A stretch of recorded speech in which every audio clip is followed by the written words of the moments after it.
Shalom, salam sejahtera bagi kita semua.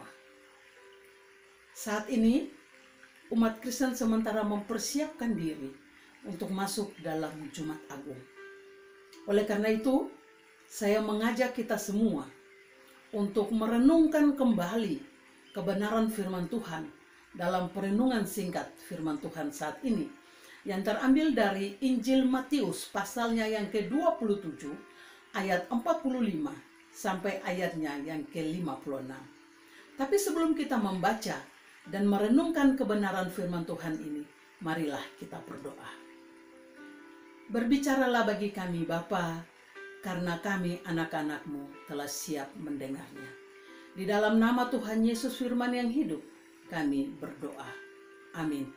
Saya akan membacakan bagian firman Tuhan ini bagi kita semua. Yesus mati.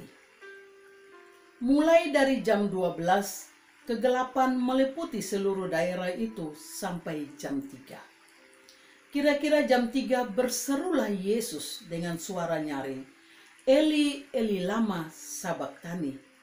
Artinya, Allahku, Allahku, mengapa engkau meninggalkan aku? Mendengar itu, beberapa orang yang berdiri situ berkata, ia memanggil Elia. Dan segeralah datang seorang dari mereka. Ia mengambil bunga karang, mencelupkannya ke dalam anggur asam, lalu mencucukkannya pada sebatang bulu dan memberi Yesus minum. Tetapi orang-orang lain berkata, jangan, baiklah kita lihat, apakah Elia datang untuk menyelamatkan dia? Yesus berseru pula dengan suara nyaring, lalu menyerahkan nyawanya. Dan lihatlah, tabir bait suci terbelah dua, dari atas sampai ke bawah, dan terjadilah gempa bumi, dan bukit-bukit batu terbelah, dan kuburan-kuburan terbuka, dan banyak orang kudus telah meninggal bangkit. Dan sesudah kebangkitan Yesus, mereka pun keluar dari kubur, lalu masuk ke kota kudus dan menampakkan diri kepada banyak orang. Kepala pasukan dan prajurit-prajuritnya yang menjaga Yesus menjadi sangat takut ketika mereka melihat gempa bumi dan apa yang telah terjadi, lalu berseru, sungguh ia ini adalah anak Allah. Dan ada di situ banyak perempuan yang melihat dari jauh, yaitu perempuan-perempuan yang mengikuti Yesus dari Galilea untuk melayani dia.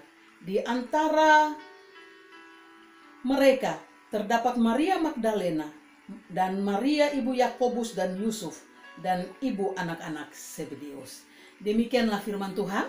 Kata Tuhan yang berbahagia, bukan saja kita yang membaca, yang mendengar, tetapi kita yang mau melakukan firman ini dalam hidup beriman kita setiap hari. Terpujilah nama Tuhan. Bapak Ibu saudara-saudara yang saya kasihi dalam kasih Tuhan Yesus. Tema perenungan kita saat ini adalah pengakuan tentang kehidupan. Yang menjadi inti saat ini adalah dari ayat 54. Dikatakan, sungguh ia ini adalah anak Allah. Ada berbagai pertanyaan yang sering kita tanyakan. Mengapa Yesus harus disalibkan? Mengapa ia harus mati? Kenapa Yesus tak melakukan pembelaan saat ia hendak disalibkan? Padahal dia memiliki kuasa dan dia mampu untuk melakukan itu. Tapi kenapa Yesus tidak melakukan semua itu? Mari saya mengajak kita semua melihat ayat bacaan kita saat ini. Yang mau dikatakan bahwa mengapa Yesus harus disalibkan dan dia rela untuk melakukan menjalani itu. Yang pertama adalah untuk menebus dosa kita manusia. Menebus dosa saya dan Bapak Ibu saudara-saudara sekalian. Karena kita tahu saudara-saudaraku, sejak manusia lahir, ya, kita semua ini sudah hidup dalam dosa. Dosa yang berasal dari Adam dan Hawa yang tergoda untuk makan buah terlarang. Ya, dosa ini yang kita namakan sebagai dosa asal, gitu ya. Sehingga manusia tidak dapat merasakan, ya, betapa indahnya, ya, hidup di dalam Firdaus. Ya, itulah alasan pertama mengapa Yesus rela datang ke dalam dunia dan dia rela mati di kayu salib. Dikatakan pada ayat bacaan kita yang pertama, ayat 45 dikatakan, mulai dari jam 12, kegelapan sudah meliputi seluruh daerah itu sampai jam 3. Ya, dan kira-kira jam 3 Yesus berseru dengan suara nyaring, ya. Eli, Eli lama sabachthani. Allahku, Allahku, mengapa engkau meninggalkan aku? Ya. Di sini mau kita lihat bahwa Yesus yang adalah Allah itu sendiri, dia taat, dia tunduk pada otoritas Bapanya di surga. Ya. Yesus yang adalah Allah itu sendiri, ia dalam ketaatannya yang sungguh, ya, patuh pada perintah Bapanya.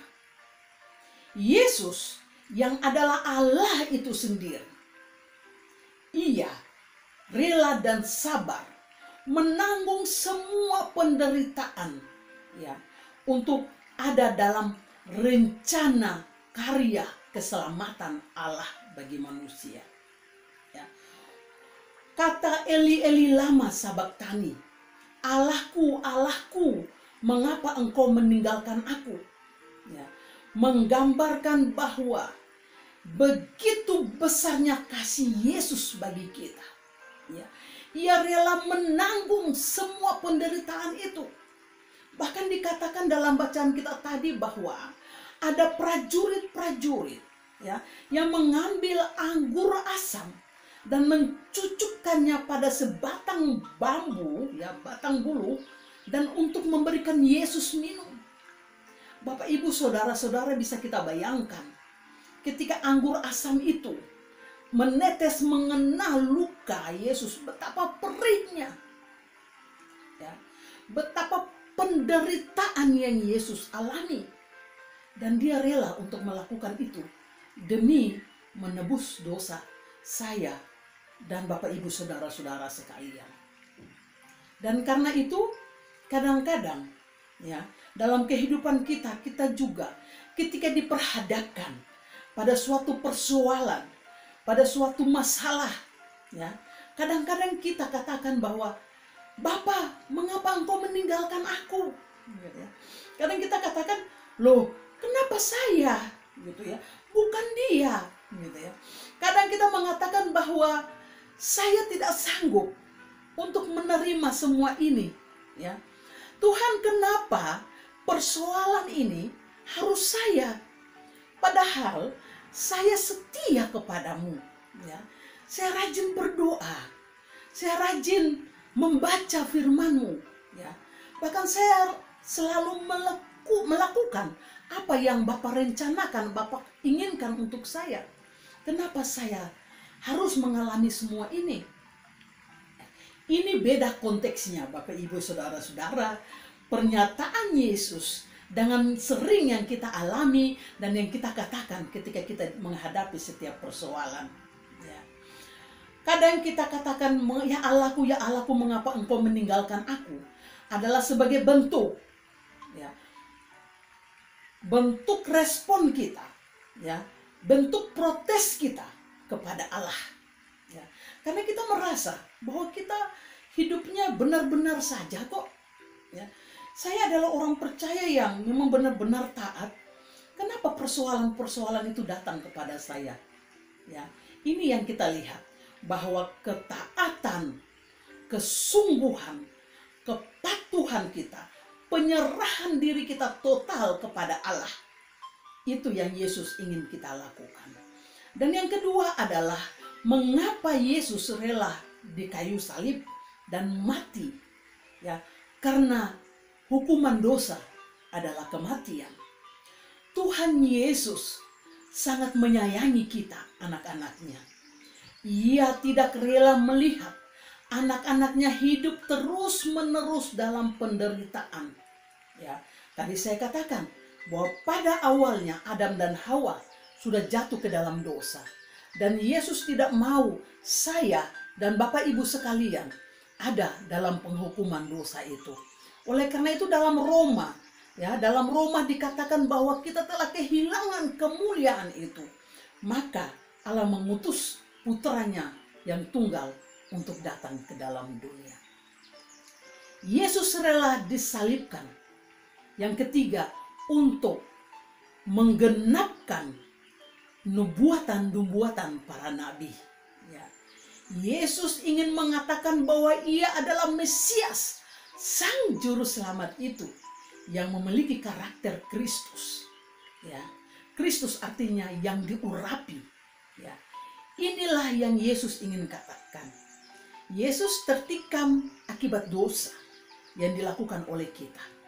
Ia dihina, ia dimusuhi, bahkan ia diludahi. Itu untuk karena saya dan Bapak Ibu saudara-saudara sekalian. Ya. Yesus ingin supaya kita semua diselamatkan. Ya. Yesus ingin mau katakan bahwa ia menggenapi janji Bapaknya untuk menebus manusia dari dosa. Seperti yang dikatakan dalam kitab 2 Korintus pasal 5 ayat 21. Dia yang tidak mengenal dosa telah dibuatnya menjadi dosa karena kita, supaya dalam dia kita dibenarkan oleh Allah. Bapak Ibu saudara-saudara yang Tuhan Yesus kasihi, ketika Yesus mati, ya, ada peristiwa besar yang terjadi. Dikatakan terjadi gempa bumi yang hebat. Tabir bait suci terbelah menjadi dua. Dan kuburan-kuburan menjadi terbuka. Ini mau menunjukkan bahwa Yesus adalah Allah itu sendiri. Yesus adalah Sang Juru Selamat itu. Saat ini kita memperingati Hari Jumat Agung. Bukan sebatas peringatan duka cita yang kita lakukan karena Yesus sudah mati, melainkan kita diharapkan untuk mampu memandang kematian Yesus dari sisi lain dan makna yang lebih besar. Oleh karena itu saudara-saudaraku, ada beberapa hal yang ingin saya katakan memaknai Jumat Agung saat ini. Yang pertama adalah penderitaan bukanlah akhir. Kita mungkin sering mendengar perkataan bahwa setiap orang memiliki salibnya masing-masing. Ya. Kita percaya bahwa itu benar adanya. Salib yang dimaksudkan dari pernyataan ini berarti beban atau penderitaan yang kita alami setiap hari. Bahkan dikatakan oleh Tuhan Yesus, setiap orang ya yang mau mengikuti Yesus, dia harus siap memikul salibnya. Menjadi orang percaya, menjadi orang Kristen yang percaya kepada Yesus bukan berarti kita terlepas dari penderitaan. Tetapi ada janji penyertaan Tuhan yang Tuhan berikan bagi kita. Tuhan menjanjikan hidup bagi kita semua. Ya, apabila kita menghadapi setiap persoalan, ingat, Yesus ada bersama dengan kita. Mintalah Roh Kudus untuk memberikan kita hikmat untuk bisa membedakan manakah yang baik dan mana yang bukan. Memang benar bahwa salib menandakan bahwa hidup ini tidak akan berjalan mulus. Tetapi yang mau kita katakan bahwa melalui salib kita mendapatkan keselamatan. Bapak Ibu saudara-saudara yang Tuhan Yesus kasihi, bahwa melalui makna Jumat Agung ini mau dikatakan bahwa ada pengampunan yang Tuhan siapkan bagi kita. Penyaliban Yesus Kristus merupakan bukti kasih Allah kepada manusia. Salib adalah tanda kehidupan. Salib adalah tanda pengampunan. Ya, Tuhan tidak ingin kita dihukum, ya, Tuhan sudah menunjukkan bahwa kita harus mampu untuk memaafkan orang-orang yang membenci kita. Dan yang ketiga adalah salib adalah membangun mentalitas pemenang. Mari kita hidup untuk Tuhan dan kita memiliki mentalitas sebagai pemenang bahwa Yesus sudah memenangkan kita di kayu salib untuk menyelamatkan kita.